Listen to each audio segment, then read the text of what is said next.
종교개혁자 마틴 루터가 말하기를 성도는 용서받은 죄인이라고 얘기했는데, 이것은 교회를 구성하는 성도의 불완전함을 의미합니다. 어느 교회 초청장에 봤더니 완벽한 사람은 오시지 않아도 됩니다. 스스로 자신의 죄인됨을 인정하고 그러기에 은혜가 필요하며 영적으로 성장하길 원하는 사람만을 위한 곳입니다 라는 말씀을 통해서, 교회는 완벽한 사람이 만나는 완벽한 공동체가 아니고 불완전한 사람들이 모여 그 불완전함을 하나님의 은혜를 구하며 완전을 위해서 나아가는 그런 공동체가 된다는 것입니다.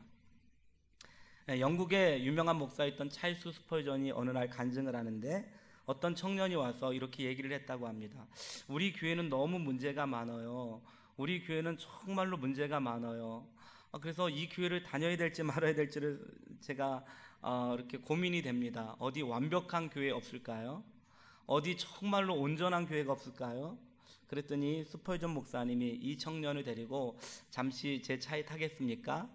탔다는 거예요. 그리고 한참 길을 가니까 도대체 어디로 가는 겁니까? 이때 찰스 스펄전이 이 공동묘지 앞에 이렇게 차를 세우고, 이 세상에 완전한 곳은 아무 데도 없습니다. 사람은 죽어야 완전해집니다. 이렇게 얘기를 했다는 것입니다. 만일 완벽한 교회가 있어서 우리를 만족시켜 줄 수 있다면 우리는 그 교회의 구성원이 될 수 없다. 왜냐하면 우리가 완벽하지 않기 때문이다.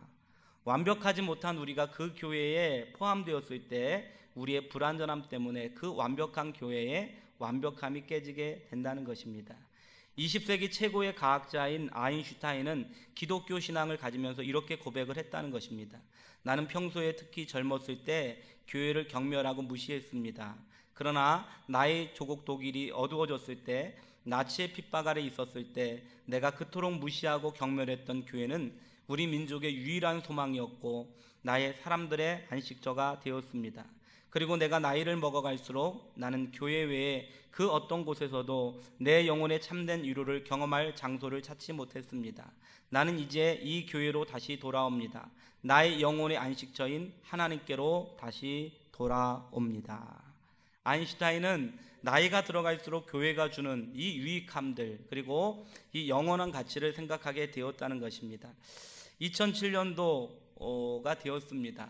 저는 당시 저희 장인어른이 목사님이셨기 때문에 그분의 목회는 이제 40년을 향해서 치닫고 계셨고, 그 교회에서 전도사와 부목사로 7년을 봉사했던 저는 어쩌면 목사님이 은퇴 이후에 그 교회를 맡아서 할 가능성이 있었습니다.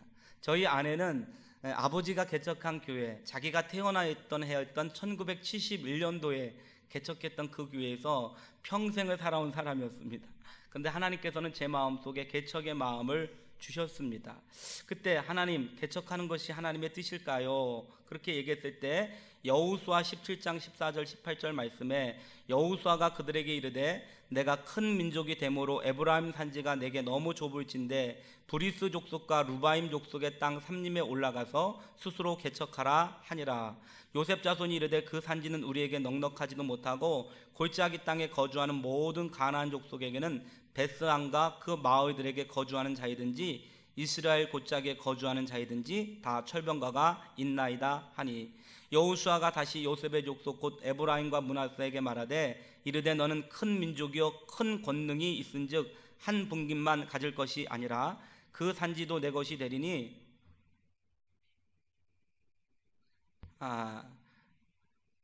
비록 삼림이라도 내가 개척하라 그 끝까지 내 것이 되리라. 가나안 족속이 비록 철번거를 가졌고 강할지라도 내가 능히 그를 쫓아내리라 하였더라. 아멘. 저는 당시 우리 담임 목사님의 목회, 연세가 드신 담임 목사님의 목회에 대해서 조금 이렇게 마음속에 불편한 마음이 있었습니다. 그랬더니 성령님께서 불평하지 말고 네가 가서 개척해라. 저는 당시 목동에 있었습니다. 교회의 자산은 수십억이 되었고 어쩌면 안정된 미래가 이렇게 보장되었을 가능성이 있었고, 저희 장인어른, 장모님 그리고 저희 집사람도 개척하는 것들을 이렇게 허락하지 않았습니다. 그러나 하나님께서 이 말씀을 통해서 네가 지금 네 상황 속에서 불만을 갖고 있다면, 너에게 주신 하나님의 교회에 대한 비전이 있다면 개척해도 된다는 말씀을 주셨고, 비록 이 상황과 또 사건이 녹록하지 못해도 그들이 철병거를 가졌을지라도 능히 그를 쫓아낼 수 있다고 말씀하셨습니다. 물질에 대한 두려움, 여러 가지 상황의 어려움이 있었지만 하나님이 능히 이길 수 있다고 말씀하셨다는 것입니다. 그때 저는 하나님 앞에 물어봤습니다. 하나님, 제가 누구 간데 교회를 개척할 수 있습니까? 저는 부족한 사람입니다. 저는 도덕적으로나 또는 저는 여전히 훈련되지 못한 부분이 많이 있습니다. 우리는 너무 연약합니다. 그때 주셨던 말씀, 마태복음 16장 말씀인데, 예수님께서 사람들이 나를 누구라 하느냐, 그럴 때 이르되 더러는 세례 요한, 더러는 엘리야, 어떤 이는 예레미야, 나 선지자 중에 하나라 하나이다. 이르시되 너희는 나를 누구라 하느냐. 시몬 베드로가 대답하 이르되 주는 그리스도시요 살아계신 하나님의 아들이시니이다. 예수께서 대답하 이르시되 바요나 시몬아, 내가 복이 있도다. 이는 내게 알게 아니는 혈육이 아니요 하늘에 계신 내 아버지이시니라. 또 내가 내게 이르노니 너는 베드로라. 내가 이 반석 위에 내 교회를 세우리니 음부의 권세가 이기지 못하리라. 내가 천국 열쇠를 내게 주리니 내가 땅에서 무엇이든지 매면 하늘에서도 매일 것이요 내가 땅에서 무엇이든지 풀면 하늘에서도 풀리리라 하시고, 이때 저는 무엇인가를 깨달았냐 그러면, 예수님께서 너희들이 나를 누구라 하느냐, 그럴 때 다른 사람들은 대답을 못했습니다. 이때 시몬 베드로가 주는 그리스도시요 살아계신 하나님의 아들입니다, 이 고백을 했더니 예수님께서 바요나 시몬아, 내게 복이 있도다. 이를 내게 알게 한 것은 혈육이 아니요 하나님의 성령이시다. 이 믿음의 반석 위에 내 교회를 세우리라. 그때 저는 알았습니다. 교회란 건물이 있어야 세워지는 게 아니다. 교회는 돈이 있어야 세워지는 것은 아니다. 교회는 건물이 아니고 돈이 아니고 예수님을 구주요 하나님으로 고백하는 이 신앙의 고백 위에 교회는 세워질 수 있다. 그리고 내가 내 교회를 세우리라. 교회는 사람의 것이 아니다. 이 예수랑 교회는 한지한 목사의 교회도 아니고 어떤 집사님이나 권사님 오랜 시간 동안 여기 섬겨왔던 그런 분들의 교회도 아니고, 교회는 예수님 것이다. 그리고 교회는 예수님이 세우시는 것이다. 저는 그 말씀을 믿게 되었습니다. 그리고 제 자신의 부족함을 어떻게 알았냐 그러면, 예수님께서 늘 흔들렸어요. 오늘 성경 말씀 봤더니 베드로는 이 말씀을 들을 때, 베드로라고 하는 뜻은 반석이라고 하는 뜻인데 반석과 같은 믿음이 없었습니다. 그는 예수님이 기도하자고 올라가셨는데 그 위기의 때에 그 베드로는 졸면서 기도할 때 기도하지 못했습니다. 그런가 하면 예수님께서 붙잡혀 가실 때 예수님을 3번씩이나 부인합니다. 그런가 하면 예수님이 고난의 십자가를 져야 될 때 주님 그렇게 하지 마시옵소서. 그러니까 예수님께서 이 베드로에게 너가 베드로라 말씀하실 때 베드로는 여전히 베드로가 아니었습니다. 시몬이었어요. 시몬의 뜻은 갈대입니다. 그러니까 하나님은 내가 지금 베드로처럼 완벽한 믿음을 갖고 있고 온전한 인격과 그리고 신실한 충성을 하고 있다고 거기에 교회를 세우시는 것이 아니고, 언젠가는 네가 신실해질 거다. 언젠가는 너가 기도의 사람이 될 거다. 언젠가는 내 마음을 이해하는 참 종이 될 것이다. 할렐루야. 미리 믿어주시고 그 위에다가 교회를 세워주신다는 말씀을 듣게 된 것입니다. 그때 저는 느꼈습니다. 주님 지금은 시몬이지만 나중에는 베드로가 될 줄로 믿습니다. 그렇게 개척교회를 해서 2007년도에 4천만 원의 돈을 가지고 왔는데 4천만 원을 가지고 어떻게 개척했을까요? 전국에 아무리 가도 지하를 얻을 수가 없었습니다. 근데 기도할 수밖에 없었어요. 저희 형님이 3억 원을 대주신다 그랬는데 부도를 내셨습니다. 그래서 3억 원을 못 받았어요. 나가긴 나가야 되는데, 그래서 전 재산이 4천만 원인데 이거를 가지고 어떻게 개척합니까? 근데 기도원에 올라가서 기도를 쫙 했더니 하나님이 응답을 주셨어요. 응답을 주셨는데 4억 원을 주셨거나 40억 원을 주셨으면 얼마나 감사했겠어요. 근데 돈은 10원도 안 주시고 저보고 기도하면 된다. 내가 너와 함께 하겠다. 아멘. 근데 그게 그렇게 믿어지더라고요. 아멘. 그때 기도하고 나니까 기도하면 될 것만 같고 또 하나님이 뭔가 도와주실 것만 같고 이런 믿음이 있어서 집으로 내려와 21일 만에 집으로 내려와 개척합시다. 그랬더니 거기 있었던 우리 집사람하고 그때 우리 아이들이 뱃속에도 하나 있었고 또 뭐 3살, 뭐 5살 이렇게 됐었는데 그렇게 하자는 거예요. 그래서 용인에다가 컴퓨터를 쳐봤더니 저 어정에 코하루 부동산이 있어서 코하루 부동산에 전화를 했더니 빈자리가 있다고 해서 쌍용 아파트 상하초등학교 앞에 상가 30평을 얻었습니다. 그때 바람은 교회에 식당하고 목양실하고 있으면 얼마나 좋을까. 그래서 맨날 기도하는 거예요. 아버지 60평에서 80평짜리 목양실이 있고 식당이 있고 잠옷실이 있는 교회를 주옵소서. 그때는 그게 꿈이었어요. 그랬는데 딱 얻고 났더니 30평밖에 안 돼서 아버지 60평에서 80평이라 그랬는데 왜 30평입니까? 그때 6개월 만에 굉장히 어려웠던 청년하고 제가 어려운 시간을 보낸 적이 있었는데 그 청년이 저희 개척하는 걸 보면서 목사님 옆에 교회가 빈칸이 한 칸 있는데 저거를 사는 게 어떨까요? 그랬더니 난 돈이 없는데 그랬더니 목사님 제가 이거를 사겠습니다. 그래서 그 한 칸을 사게 됐잖아요. 그래서 그거를 탁 넓혀서 6개월 만에 식당을 만들고 잠옷실을 만들고 그랬는데 아까 사진에도 보였는데 제가 어느 날 등기부등본을 찾아봤더니요. 그 등기부등본에 보니까 분양평수 80평, 실평수 60평이더라고요. 할렐루야.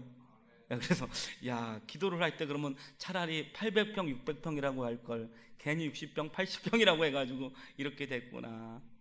그렇게 생각을 했습니다. 당시에 교회가 1,500만 원에 80만 원 월세였고 아파트가 2천만 원에 80만 원 월세였는데 저는 직업이 없었지 않습니까? 애들은 3명이나 있고 관리비, 월세, 밤마다 잠이 안 오는 것입니다. 잠이 안 와서 그때 어떻게 하나 그랬더니 주님이 기도하면 된다 그래서 새벽에 1부 5시, 2부 6시 반, 지금은 토요일 안 하지만 그때는 토요일도 하면서 맨날 기도하는 거예요. 기도할 때 여러 가지 기도하는데 맨날 기도하는 거예요. 아버지 하나로마트 옆에 교회를 짓게 하여 주옵소서. 할렐루야. 성도가 10명도 안 되는데 300평의 땅을 주시옵소서. 맨날 그러고 7,000명의 성도를 주시옵시고 아멘. 없는 것을 있는 것 같이 부르시고 죽은 자를 살리시고 장로님들을 보내주시고 드러머가 있게 하여 주옵시고 아멘. 그렇게 맨날 기도한 거 아니겠습니까? 근데 월말이 되면 한 400만 원 들어가는 거예요. 그래서 월말 되면 아무한테도 얘기 안 했지만 그럴 때는 방언으로 기도해야 돼요. 새벽기도 왔는데 새벽기도 성도들 다 듣고 아버지 400만 원만 주세요 막 이러면 성도들이 다 도망가니까 그때는 방언으로 알라르시메스마가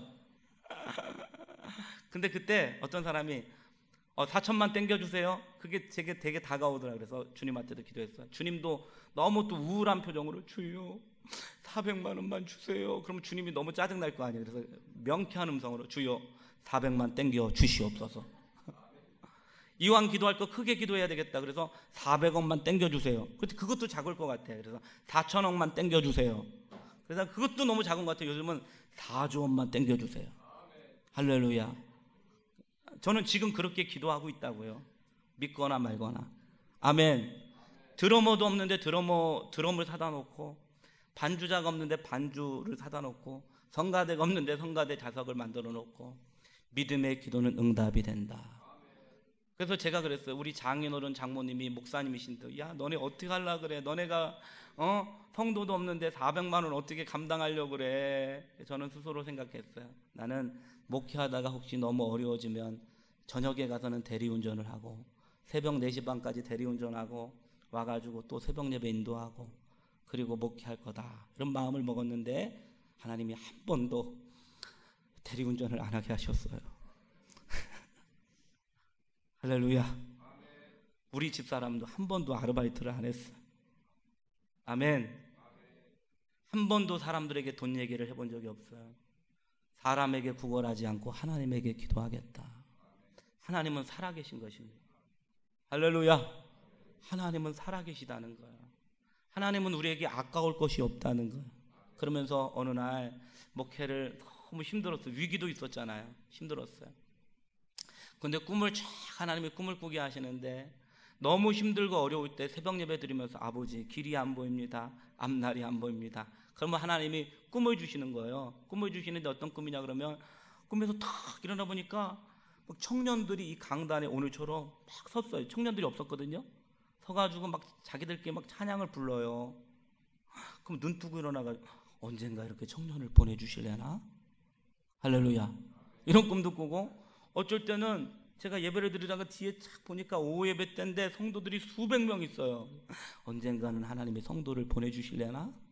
이런 꿈도 꾸고, 어쩔 때는 교회를 이렇게 탁 전왔는데 사람들이 지금하고 똑같아요. 저희 옆에 주차장 옆에가 있는데 거기 컨테이너가 서 있었어요. 그 컨테이너에서 딱 보니까 사람들이 글로 막 지나가면서 이러더라고요.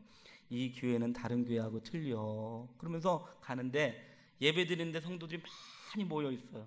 근데 제가 설교하려고 딱 올라가니까 성도들이 저를 바라보는데 너무 사랑스러운 눈길로 쳐다보는 거예요. 그때 성도는 10명 되고 교회는 작았어요. 아무것도 의지할 데가 없었어요. 근데 그 꿈을 기도하고 나서 그 꿈을 꾸게 되면, 야, 지금은 어렵지만 언젠가는 하나님이 교회도 짓게 하실라나 보다. 언젠가는 성도도 보내주실라나 보다. 할렐루야. 언젠가 하나님이 역사하시겠지. 이러면서 보냈더니 오늘날 하나님께서 이처럼 아름다운 성전을 주시고 또 이렇게 좋은 성도님들을 보내주셔서 예배 드리게 되는 줄로 믿습니다. 누가복음 4장에 보니까 내게 성령의 기름을 부으사 가난한 자에게 복음을 전하게 하시려고 눈먼 자가 눈을 뜨고 저는 자가 걷게 되고 포로된 자가 자유를 얻게 될 것이다. 그러면서 주님께서 네가 그런 사역을 하게 될 것이다. 너희 교회 오는 사람들은 심령이 가난한 사람, 영혼이 가난한 사람, 인생 가운데 지치고 어려운 사람이 오게 될 것이다. 그런데 그 성령의 기름 부음을 통해서 그들이 회복되어지게 되고 능력을 얻게 되어지고, 할렐루야, 눈먼 자가 눈을 뜨고 저는 자가 걷게 되어지고 인생의 계곡 가운데 있었던 사람들이 다시 회복되게 될 것이다. 아멘. 이런 말씀을 붙들었어요.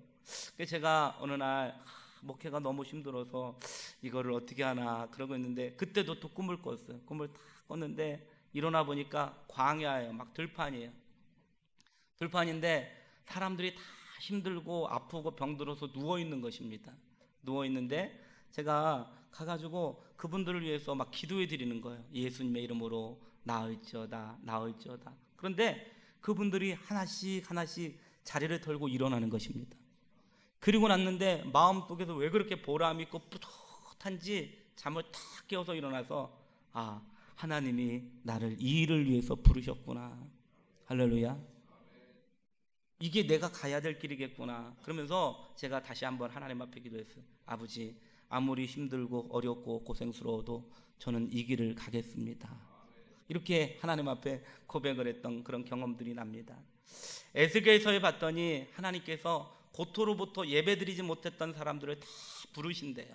부르시고 그들을 깨끗하게 씻기시고 성령을 주셔서 하나님 말씀을 지키게 하시고 또 그들에게 복을 주셔서 그들이 가난과 기근 속에서 그들에게 축복을 주시고, 아멘, 황폐했던 땅을 건축하게 하시고 그리고 거기에 제사하는 무리들을 보내어 주신다는 거예요. 그러면서 저희 교회에 약속하신 게 뭐냐 그러면, 내가 예배드리지 못했던 사람들을 다 불러 모아줄 것이다. 그들을 십자가의 볼로 닦아줄 것이다. 그들에게 성령을 줄 것이다. 그리고 그들의 삶을 회복시켜 줄 것이다. 그리고 황폐한 곳에 성읍을 건축할 것이다. 저는 그 말씀을 예수랑교회 성전 건축하기 전에 1년 전에 들었는데 그게 무슨 말씀인지 몰랐어요. 그런데 어떤 분이 와서 저희 교회를 보면서 여기에 땅이 있었나요? 그런 얘기 하시는 거예요. 근데 이 땅이 여러분, 이 비싼 땅에 사람들이 오줌 눕고 채소 가꾸고 이 지역이 황폐한 땅이었습니다. 주님이 이 황폐한 땅에 성전을 건축하시고 예배하는 무리를 모아 주실 것이다. 근데 우리에게는 힘이 없잖아요. 교회를 지을 때 하나님, 우리는 사람도 없고 돈도 없고 아무것도 없어요. 어떤 성도님이 저보고, 목사님 아까 보셨겠지만 저 상가교회 있을 때 성도들이 한 20명, 30명 이렇게 됐나요? 많을 때 한 40명 이랬는데 돈도 없고 성도도 없고 아무것도 없습니다. 그랬더니 하나님께서 그렇게 말씀하시는 거예요. 내가 여호와인 줄을 알게 하겠다. 사람들은 믿음 생활을 하면서도 돈 있어요? 젊어요? 사람들은 기도하면서도 인간적인 조건을 얘기한다는 거예요. 그런데 하나님은 돈이 없어도 사람이 없어도 내가 좀 부족해도 하나님이 하시려고 하면 얼마든지 하실 수가 있다는 거예요. 하나님에게는 땅도 많이 있으시고 하나님에게는 건설업자도 많이 있으시고 하나님은 하나님의 일을 할 만한 충분한 재정도 있으시다는 거예요. 아버지, 성전을 어떻게 짓습니까? 그랬더니 하나님이 내가 천국은행에서 기성을 보내주겠다, 그렇게 말씀하시더라고요. 저는 제가 꾸며낸 얘기가 아니고 천국에 은행이 있대요. 그래서 주님, 그럼 저에게 좀 꺼주십시오. 그럼 제가 교회 부흥해서 다른 연약한 교회와 연약한 사람들에게 갚겠습니다. 할렐루야. 내가 여호와인 줄을 알게 하겠다는 거예요.